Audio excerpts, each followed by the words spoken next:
Hello, I'm Adrian, and for today's episode of the Dragon Chatterpod, I'm wearing this limited edition Typhoon Racing shirt.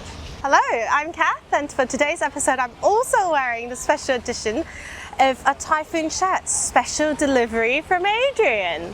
And because we are we're today in Hong Kong. Ripples dance where the sunrise bleeds. Our journey flows where the river leads. Echoes of laughter fill the air. Chatterpod secrets everywhere. Good to see you in Hong Kong. I know, good to see you in person. It's fantastic. So we have to explain, I've come here all the way from Penang. Yes. Now I say all the way, How long was the flight? it's about 4 hours, so it's not too bad. Yeah. And the limited edition t-shirt that we're wearing today is the one we had made specially for the Penang International race. You have one, I have one, so now we know we are both on the same team. I'll think about that. But I mean, as a Dragon boater, of course you want to collect as many shirts as possible. Absolutely, and from Penang I brought back about 3 different other shirts, but we'll talk about that a bit later. That's the fun part. Should we start about what we're going to talk about today?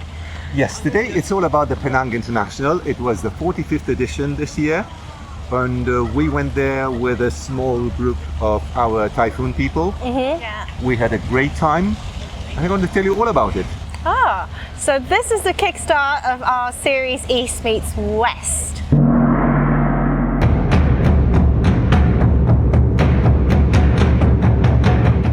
The Penang race to me was a first in a couple different ways. Yeah. It was my first big international event. And second, it was my first experience paddling on the sea, which is completely different. How did it feel? Because back in London, we've always paddled in like flat water regattas, or even like if we're on the river, it's still flat water. I was going to say, so in London you have flat water, you have fresh water, and we did some BNTSs up in Racebury where we paddle on the river. Yeah. It's nothing like that on the sea. And the first contact on Friday when we did our training, it was like, wow, I can put down so much power. Because it's all down to the way seawater is, Yeah. right? It's denser than fresh water. Yeah. So when your paddle goes in, it feels like it's anchored there. It's set in concrete. Ah. And you can pull with all your might. I felt like the Hulk in the boat. I felt like I could pull Right. huge amounts. And you know when we were talking about rowing on the erg, when you row Yes. really hard and your backside lifts from the slide, Yeah. you get the same feeling in the boat. You can pull so hard that you come off the bench slightly, and then you feel a mighty push in the leg the way you push the boat So forward. that's the leg drive. That's the leg drive. Finally. Finally. Finally we found the leg drive. We nailed it. Yeah. So that's the first thing Yeah. that you feel massively powerful catch. The second, because the boat becomes a lot more buoyant in the salt water, it sits higher in the water. So in order to get to your catch, you need to be There's a very helicopter mindful. in the background. Yeah, we're getting this noise here because we're recording by the harbour. It's a Victoria Harbour. It's a Victoria world harbour. famous, supposedly. It's a busy waterway, but over there in the background there's a bunch of small babies. So Yeah. I think we're better off here with the noise from the boats. Anyway, get back to Anyway, back to the paddling. Because the boat sits higher in the water, you need to be very mindful of how you get to your catch. You need to lean a lot more. You Yeah. think you lean enough, the water is way down there. You're thinking, So hey, you hello, lean water. as in like you need a deeper catch Absolutely. because how salt water gives more float to the boat. Yeah, So and you're also higher it up. wasn't. Yeah, it also wasn't a full boat. We were racing in a standard boat Yeah. with just 12 people on board, 10 paddlers, drummer, and steer. So the boat Is a naturally lot is lighter. than what you're Sitting used on to. salt water Yeah. is even higher. Yeah, because usually we're very used to paddling with 20 paddlers on a standard boat. And the water is sometimes just 1 palm away from your gunnel. You Yeah, can it see depends how there. heavy the boat Depends how heavy is. the boat is, of And then course. when you only have 10, you will be paddling on a small boat. So, but it's going to be quite different. And that's one of the questions I asked you when you told me that. I was like, why don't you use a small boat when you only have 10 paddlers? Yeah. Why a big boat? It's going to be a small boat itself is heavy enough. And a big boat with only 10, it's extremely heavy, it must be. We were asking the same question in Penang actually. Why did they not put up some small boats? Well, Yeah. surely they must be able to find small boats in the region, plenty for, I'm say, sure, like 2 days of racing. in Asia, you can have like Yeah, a fleet or no, a float of boats. no problem at all. But I think the reason has to do with the stability of a small boat. A small boat is naturally tippier than That's a bigger true. one. Yeah. And on sea conditions, I don't know, it's a bit wavy, a bit choppy. Yeah. You never know. You don't want to have any incidents to disrupt the racing. Yeah, I suppose because when I first got onto a race boat in a small boat, which I've been on a small boat back in London when I was paddling back in London. But the boat we had was a recreational boat, so it was a lot wider than a race boat. And my first encounter of a small race boat was actually in World Cup Club Cruise in Ravenna just now. And the moment you sat on that, you felt like any small movement, you're gonna tip over. And I know exactly what you mean. so I can't imagine being on that and being in the sea.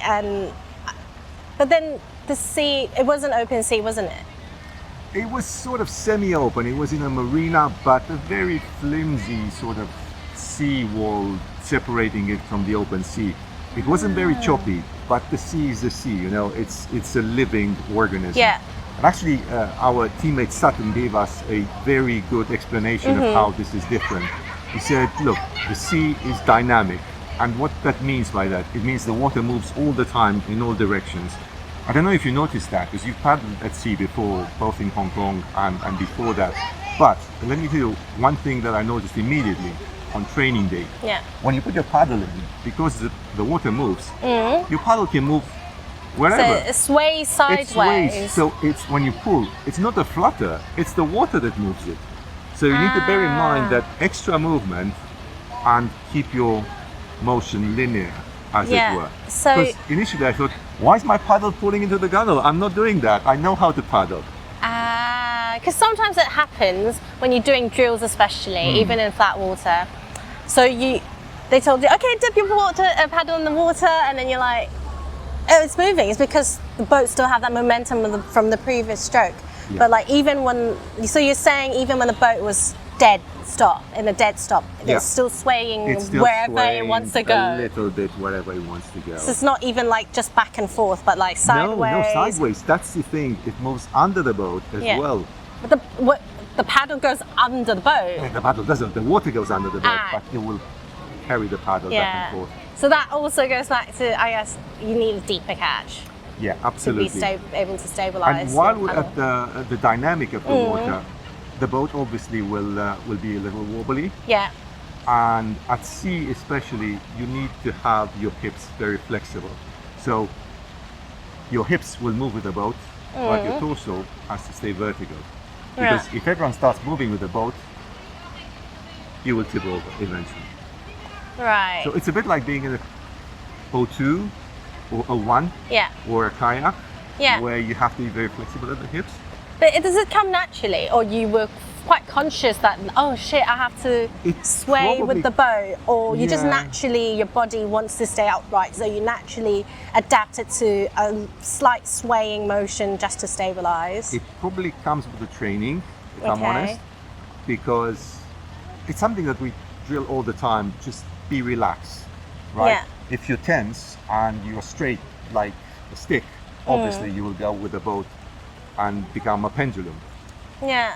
But if you train long enough, you know how it's like skiing as well. I don't know if that's a valid comparison, but in dragon boating, I think we do that all the time. And once you've stepped into an O1 or any other narrow boat, you know how to keep your center of gravity Yeah. I think in a straight line. I think that's more prevalent in canoe and O1, because that's one of the things when you're a dragon boater and then you step into the O1 for the first time and then you're so stiff and you can't really sense the boat's rock and movement, and a lot of people capsize because of that.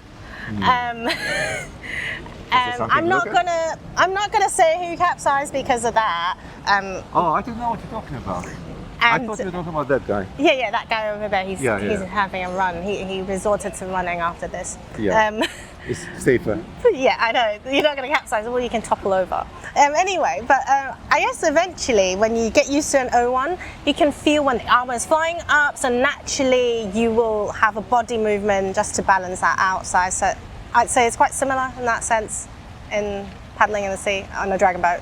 Anyway, back to Penang. Yeah. So for the race itself, it was the first time they held it at the sea venue, because usually it's on a reservoir inland. Yeah. And it was great. I mean, everyone was so happy to be in this new venue. Obviously, you were closer to the town. Yeah. We had a mall nearby, so that means you can use the facilities. Like So you've got clean toilets. toilets, exactly. You know what I was going to say, because when you're in the middle of nowhere Yeah. with, say, 1,000 paddlers, 1,000. well, yeah, think about it. There were 61 teams, right? Yeah. They would bring in, what, an average of 15, 20 people each? Yeah. You get to 1,000 easily.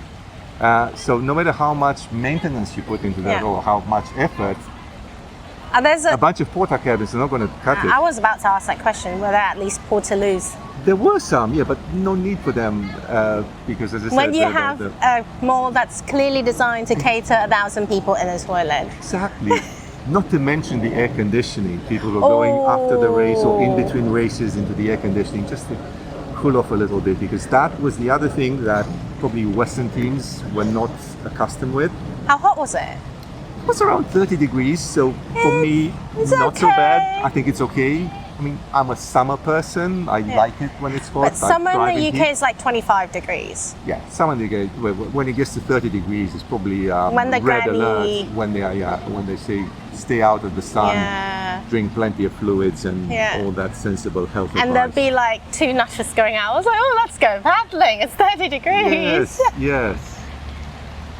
So you could clearly see in all the other teams how Yeah. happy they were to be there in this new location.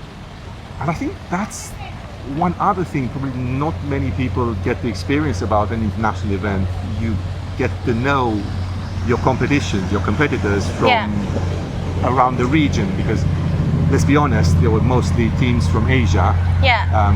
Plenty from Malaysia, Yeah. obviously, as a host country, a few from Singapore, Yeah. and so Philippines, Japan even, Yeah. us from the UK. I think we are probably the only Western nation present. So there's no one from Europe or the Americas, or is there any Aussies?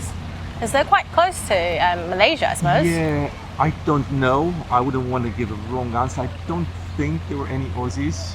Right. You've There got were some Chinese teams as well. Chinese teams where as dragon well. boating was originally from. Absolutely, Hong Kong, I think, had Yeah. at least 2 or 3 teams. Oh, insight. They actually sent the national team. I know. Yeah. Did yeah. they beat everyone else? No, I don't think Hopefully. so. I don't think so. Bummer. No. I think in the end, probably the team with the most trophies and the most wins Yeah. was a local one, Right. Pacific West. Okay. They really did really well. But they local to Penang? Yes, Pacific West are local to Penang. So home turf. Home turf, the local teams obviously had the advantage of knowing that particular stretch of water, although Yeah. the sea being the sea, conditions change all the time. Yeah. You can't say, I know this course like the back of my hand. Do they have a lot of? Do they have a bigger team that got sent out? But clearly, like you're just around, so you can sub people. You have more substitutes. Yeah, absolutely. So that's the advantage of having a local team. Yeah. You can bring in as many people as you like. It's not going to cost an arm and a leg to take everyone to Penang, even if they are based in KL or around the country. And then you can do your perfect strategy for the race, right? Yeah. So in the mixed event, you can put up your strongest mixed team. In the open event, get your 10 strongest male paddlers in the boats, Yeah. and so on. Whereas for someone coming from afar, like Team Typhoon, Yeah. All the way that's from your London. team, exactly. How We long have was the flight from London to Malaysia? about 14 hours, I think. Okay, Yeah. that's a long way. It's long, yeah, I know. Yeah. But it's worth going early, so you get over the jet lag, you get over the tiredness from the flight, and when it comes to the weekend of racing, you are fully, your head is Yeah. in the race. And also, let's be honest, this is a nice holiday to have. Look, Of course, it's look sunny at this in Asia. weather. It's 22 degrees today. It's in almost Hong Kong. December. It's almost December, and we need the shades, and We're getting a tan out We're here. getting a tan out of here just recording our podcast. I know. That's one stone, two birds. One stone, two birds. But back to the team selection, because we had our 6 ladies on the team and we wanted to be fair to them, the ladies raced in every single event. Every single one. Every single event, mixed and open, and senior, because they were in that category as well. So those were the main 3 categories. So let's clarify. Yeah. So we did small boat. We did normal boats, smaller crew, Okay, so 10 people crew. 10 paddlers crew. 10 paddlers crew. We did both mix and mixed open. and open, and then senior A. Senior over A. 40s. Yeah. And there's just senior A. There's no masters, nothing. It's just No senior A. prems, nothing. No. Okay. Prems. I mean, prems were the main ones, the mixed and open. They were Yeah. called International Premier Open or International Premier Mixed. Okay. And then for the senior A, it's just Just seniors. senior A Yeah. open. Yeah. Okay. Yeah. Now Yeah, it's a shame they didn't have mixed because it would have been interesting to see how we measure up. But in the last race of the weekend, the Senior A Open, I think that was a race that will stay in my memory for a very, very long time. tell me about it. Oh my goodness. So our captain Marcus gave Right. us the prep talk before the race. And he said, guys, this could well be our last run of the weekend. Yeah. Let's go out there, leave nothing on the table, give it everything you've got. It was a 400 meters. Let's give it 250 meters all straight, correct. And then after 250 meters, go crazy. Splash, scream, yell. Actually, did he actually say that? He did say that. Were you guys at least still in time at the end of that? In time for what? Like, I mean, after 250 meters, he said go crazy. Yeah. So that's what happens when you go crazy. Everyone does their own thing. No, but we kept in sync. That's the beautiful Okay, thing. that's amazing. So in the race, the boat to the right of us, they Yeah. pulled ahead right from the start. 10 big men, they just paddled into the sunset. Well, it wasn't quite sunset, but they took probably about 1 boat length distance and they Ooh. maintained it. And we had a very close race with boats in lanes 3 and 4. And you were in lane. And we were in lane 2. And we kept paddling to the end and we put power 20, which we call power 30 by the end of it, because you never judge the distance, how long it's going to take to cross the finish line. And we beat them, you know? So out of 6 teams in the field, we were the only one with 6 females on board. Yeah. 6 out of 10 females. 6 out of 10 were females. Wow. In an open competition. In an open competition, there was only 1 other boat with 2 female paddlers. Yeah. All the others, It's like all male. big hunky male, Big.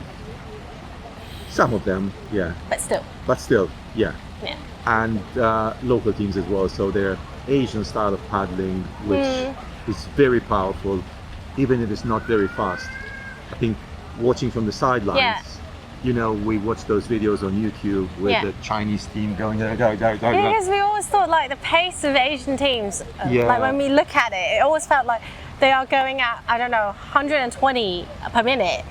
But it turns out like what I've learned paddling in Hong Kong, and as well as like your observation now in Penang, is that they're not actually that much faster than us. I mean, of course, you can't Yeah. compare an apple to an orange as in a national No. team to a club level. Yeah. Yeah, but they are not actually that crazy on the pace. I They're feel not like that crazy on the pace. I think they Yeah. have power and they have precision. They Yeah. are in sync all the time. yeah, If you look at it in slow-mo, it's hard to find a fault in the timing. yeah. All the paddles enter at the same time, come out at the same time. But when you say synchrony, it's not more than just timing, isn't it? They have the same stroke style. Absolutely, yeah. So if you Yeah. just cut them out as a shadow, they Yeah. all move exactly the same way. Exactly the same. You could almost say cut and paste bench number 1 to bench number 7, and you wouldn't see any differences in the way they move, in the way they bend, the way they lean. And yeah, I think it's something that that's something we can learn we can learn from. in the Western world. Yeah. I mean, I'm not going to deny we might have Eastern viewers. You might have some. Yes, Or, that's true. I don't know, Middle East, is that East or West? Yeah, yeah.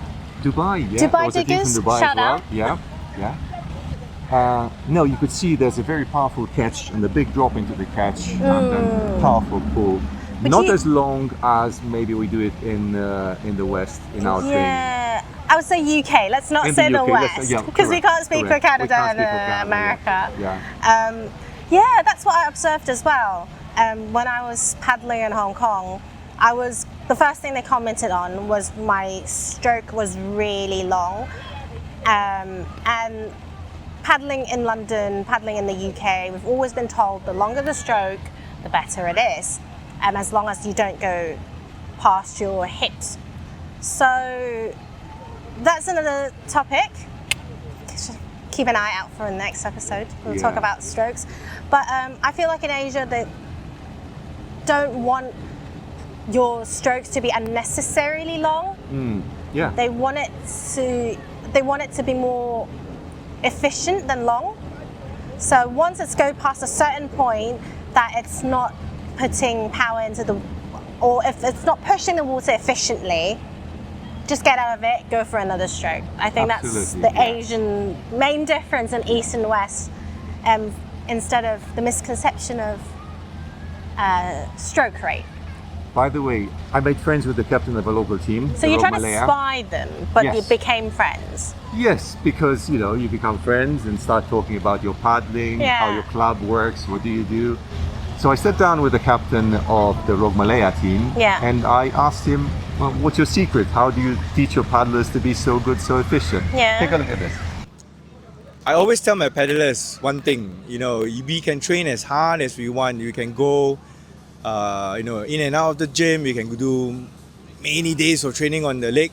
But if, say, for instance, you are not flexible enough, then it's going to be very tough on any paddler, because once a factor in any of the races or conditions in any of the places we go to changes, that really could knock that person off. So, to be honest, we make sure they are adaptable to any situation, and that has worked really well for us, because on top of the training regime that we put forth, we try a lot of different scenarios, even during training, despite the program, to get them to always feel like nothing is ever a challenge or a problem if they are faced with different situations.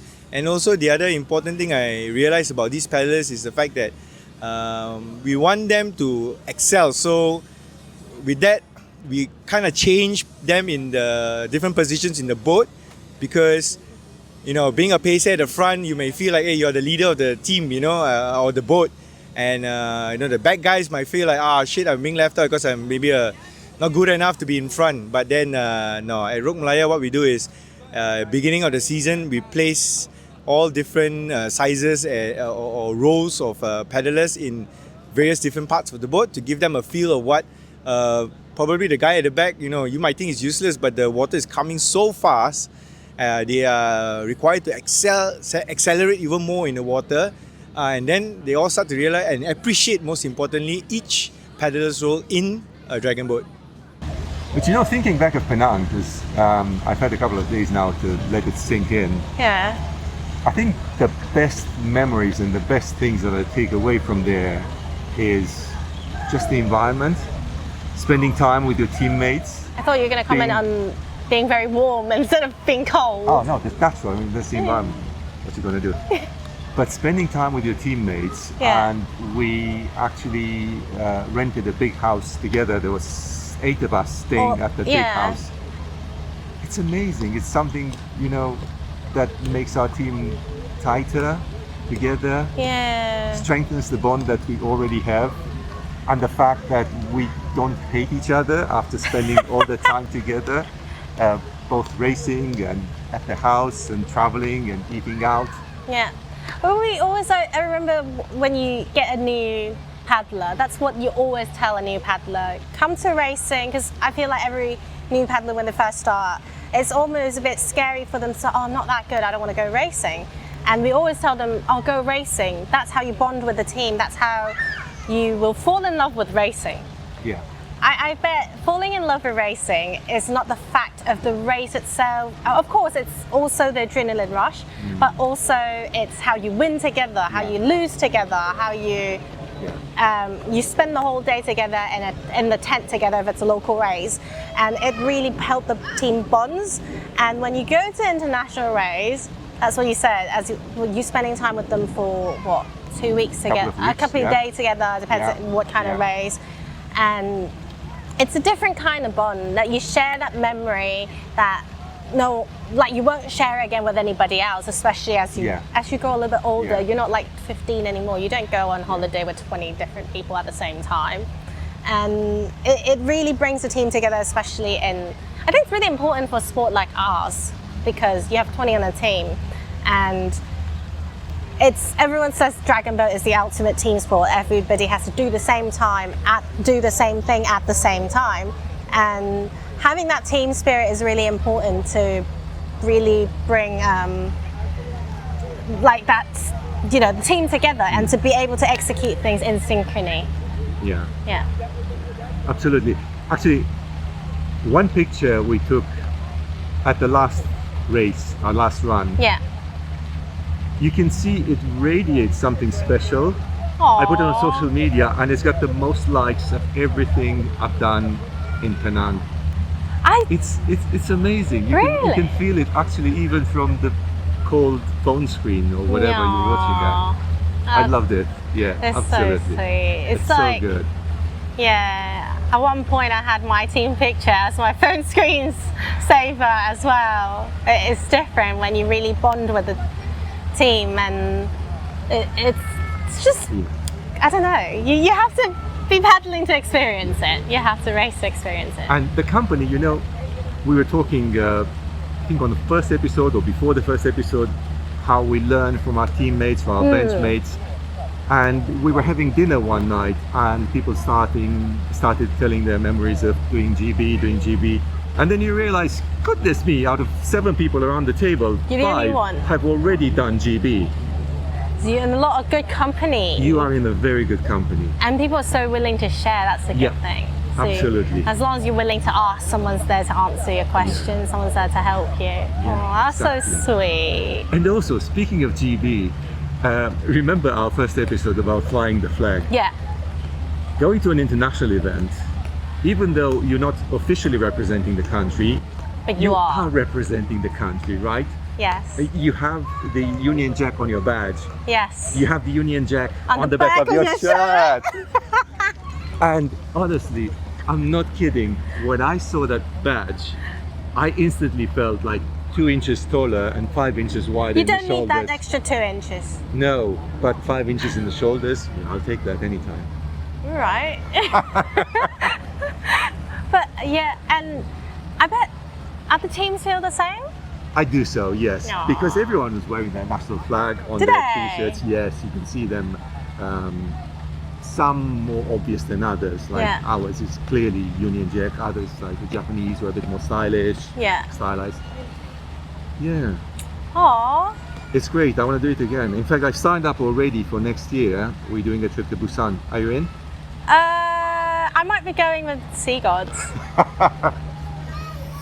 I don't know. Okay. Asian versus European. Who's going to win? Okay. Place your bets. Place your bets here.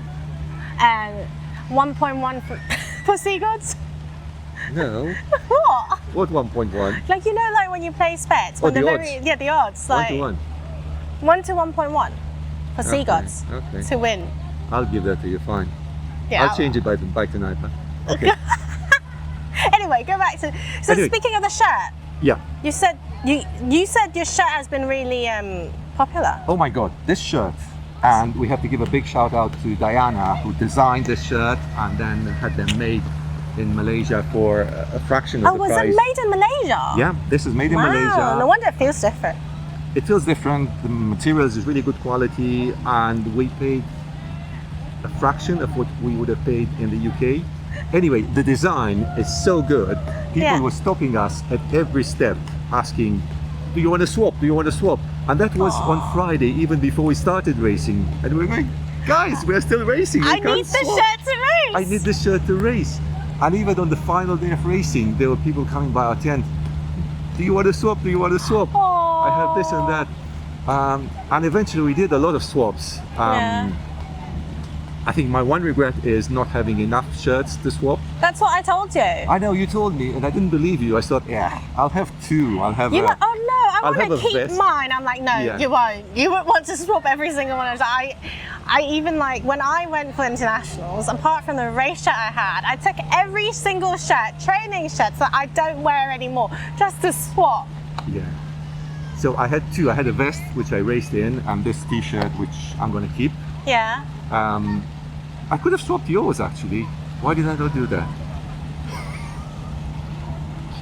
Because I don't know.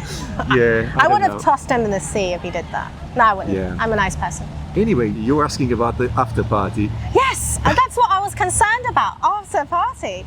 So I was thinking, after party in the West is go have a beer, dance in the mud, or if you're a Brit, In the mud? yeah, because it's a regatta. It's not Glastonbury. No, so okay, in Asia, everything is nicely paved, concrete, nicely well made. In the West, it's just a patch of grass. So after 5,000 people that's got wet foot, wet clothes, stepping on it, it's just turned into mud. Well, in Penang, the Yeah. party was at the Penang Chinese Town Hall. So imagine a big hall Wow. with a stage, big tables seating about 10 Yeah. each, big round tables, buffet dinner, and selection was okay. Drinks you had to pay for, but again, that's okay. It's not the end of the world. It was interesting to see a lot of the international crews attending rather than the local ones. There were probably some local crews as well. So it was mainly international cruise that was in the after party.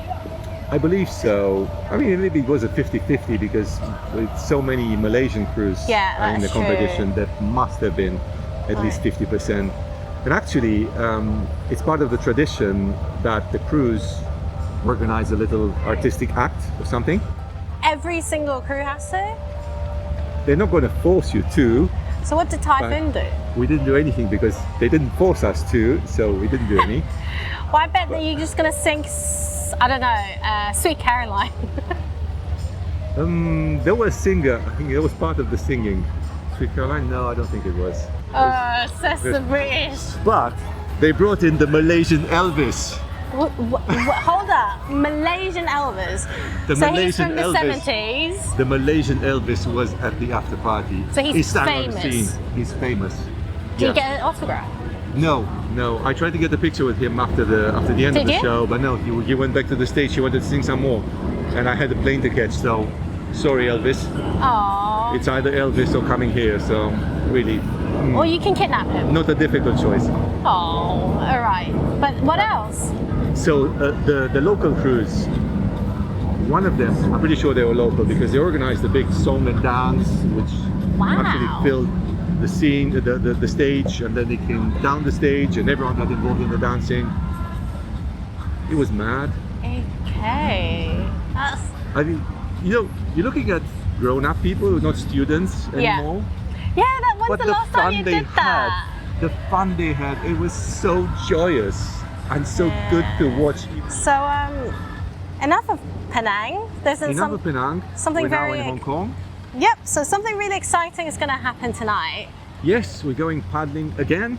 Yes, we have reached out to Victoria Recreational Club in Hong Kong, and they have kindly accepted us to paddle with them for a session tonight.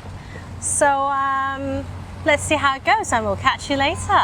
Yeah, they were serious about it. They asked about our weight Weights? for the boat balance. Did you lie about it?